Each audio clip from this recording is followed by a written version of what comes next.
রাসূলুল্লাহ সাল্লাল্লাহু আলাইহি ওয়াসাল্লামের জন্ম কখন, মৃত্যু কখন, জন্ম কোন সালে, মৃত্যু কোন সালে এবং কোন দিনে এবং কোন মাসে, এই নিয়ে লম্বা এবং ব্যাপক আলোচনা আছে ইতিহাসের বইগুলোতে।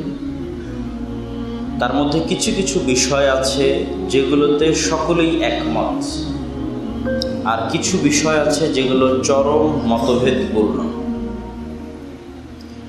যেমন রাসূলুল্লাহ সাল্লাল্লাহু আলাইহি ওয়াসাল্লামের জন্মের তারিখ সম্পর্কে যদি আমরা বলি, তাহলে জন্মের বছর নিয়ে কোনো দ্বিমত নেই রাসূলুল্লাহ সাল্লাল্লাহু আলাইহি ওয়াসাল্লামের, এবং জন্মের বার, যেই বারে তিনি জন্মগ্রহণ করেছেন সেই বার নিয়েও কোনো দ্বিমত নেই।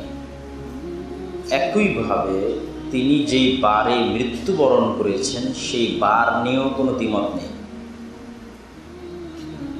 যেমন আমরা বলি শনিবার, রবিবার, সোমবার, এই বার, যে কোন বারে আল্লাহর নবী মারা গেছে এবং কোন বারে আল্লাহর নবী জন্ম নিয়েছে, জন্ম এবং মৃত্যু উভয়ের ক্ষেত্রে এই একটা জিনিস কমন, যে বার নিয়ে কোনো মতভেদ নাই। সকলেই একমত জন্ম সোমবারে, সকলেই একমত মৃত্যু সোমবারে। কিন্তু মতভেদ কি নিয়ে তৈরি হয়েছে? কোথাও মতভেদ তৈরি হয়েছে মাস নিয়ে এবং কোথাও মতভেদ তৈরি হয়েছে তারিখ নিয়ে। মৃত্যুর ক্ষেত্রে একটা দুইটা মত ছাড়া প্রায় সকলেই একমত যে রবিউল আউয়াল, রবিউল আউয়াল মাসের সোমবার। কিছুদিন পূর্বে হাজিরা হজ থেকে ফেরত আসলো না, রাসূলুল্লাহ সাল্লাল্লাহু আলাইহি ওয়াসাল্লাম এরকম বিদায় হজ থেকে ফেরত এসে কিছুদিন জীবিত থাকার পর রবিউল আউয়াল মাসের সোমবারে মারা গেছে। এটা মোটামুটি প্রতিষ্ঠিত এবং সকল ঐতিহাসিকগণ একমত। কিন্তু এটার মারা যাওয়াটা রবিউল আউয়াল মাসের কোন সোমবারে, এনে বিশাল মতভেদ আছে। যে 2 তারিখের সোমবারে, 5 তারিখের সোমবারে, 1 তারিখের সোমবারে, 10 তারিখের সোমবারে, বিশাল মতভেদ। আর জন্মের বিষয়ে কি বললাম? জন্মের বিষয়ে বললাম কোন সালে, এটা নিয়ে কোনো মতভেদ নাই। এই জন্য মতভেদ নাই যে সালটা ছিল ঐতিহাসিক সাল। যেমন যাদের যাদের যুদ্ধের বছরে জন্ম হয়েছে, বলে স্বাধীনতার বছরে জন্ম হয়েছে, তো এটা মানুষ এমনি মনে রাখতে পারে যে অমুকের জন্ম স্বাধীনের বছরে হয়েছে। তো রাসূল সাল্লাল্লাহু আলাইহি ওয়াসাল্লামের জন্মের বছরে বিশাল ঐতিহাসিক ঘটনা। আলাম তারা কাইফা ফাআলা রাব্বুকা বিআসহাবিল ফিল, আপনি কি জানেন না আপনার প্রতিপালক আব্রাহার হাতির বাহিনীর সাথে কি করেছিল?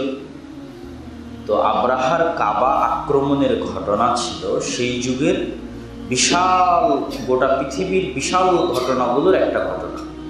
তো সেই ঘটনার বছরে আল্লাহর নবীর জন্ম।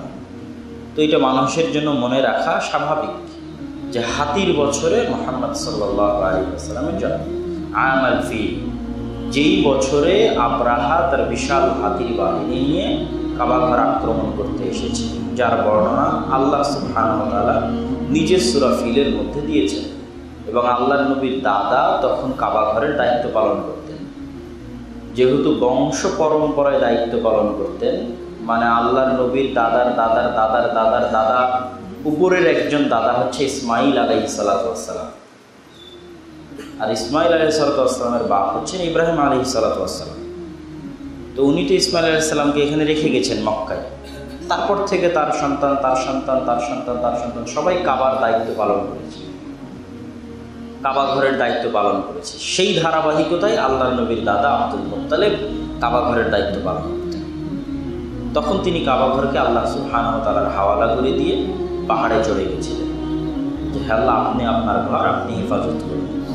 তখন আল্লাহ সুবহানাহু ওয়া তাআলা আসমান থেকে আবাবিল, ঝাঁকে ঝাঁকে পাখি, আবাবিল নির্ধারিত নির্দিষ্ট কোনো পাখি নয়, ঝাঁকে ঝাঁকে পাখি প্রেরণের মাধ্যমে, পাথর বর্ষণের মাধ্যমে আল্লাহ সুবহানাহু ওয়া তাআলা আসহাবুল ফিল বা হাতির বাহিনীকে ধ্বংস করে দেন, যারা ইয়েমেন থেকে আসছিল। তো সারমর্ম কথা কি? সারমর্ম কথা হচ্ছে ওই হাতির বছরে আল্লাহর নবীর জন্ম। দ্বিতীয় একটা বিষয়ে সবাই একমত যে রবিউল আউয়াল মাসে জন্ম। আর একটা বিষয়ে সবাই একমত যে সোমবারে জন্ম।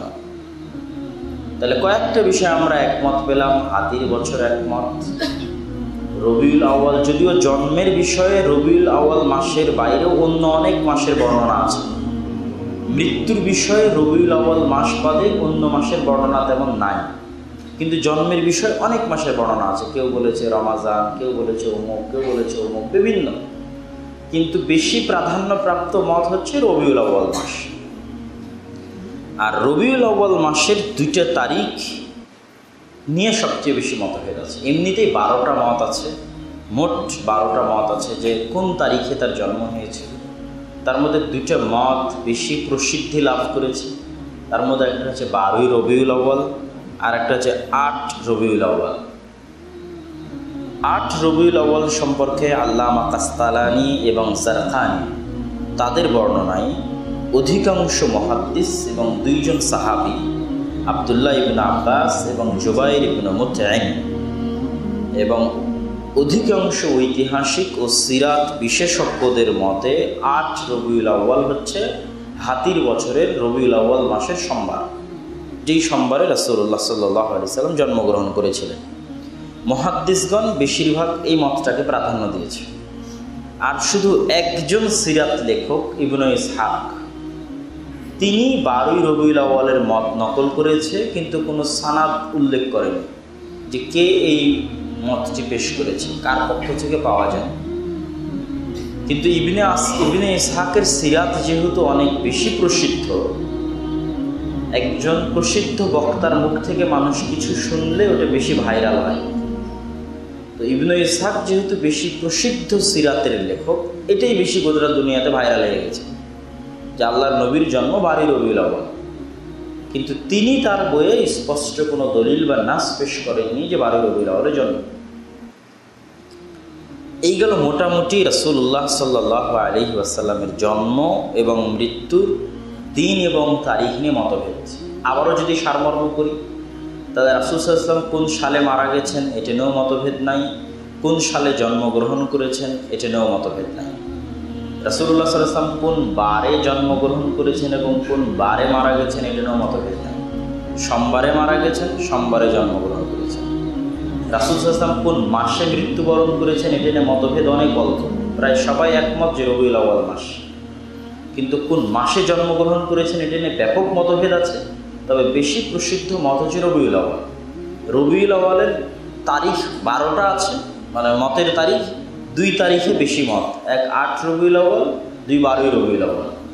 8 তারিখ বিষয়ে আব্দুল্লাহ বিন আব্বাস এবং জুবাইর বিন মুতঈম সহ বেশিরভাগ মুহাদ্দিস 8 তারিখের পক্ষে। ইবনে ইসহাক সর্বপ্রথম যিনি তার বইয়ে 12ই রবিউল আউয়ালের মত নকল করেছেন সনদ ছাড়া, কিন্তু ওটাই বেশি ভাইরাল হয় এবং মানুষ উঠে কি মনে করে নেয় যে 12ই রবিউল আউয়াল।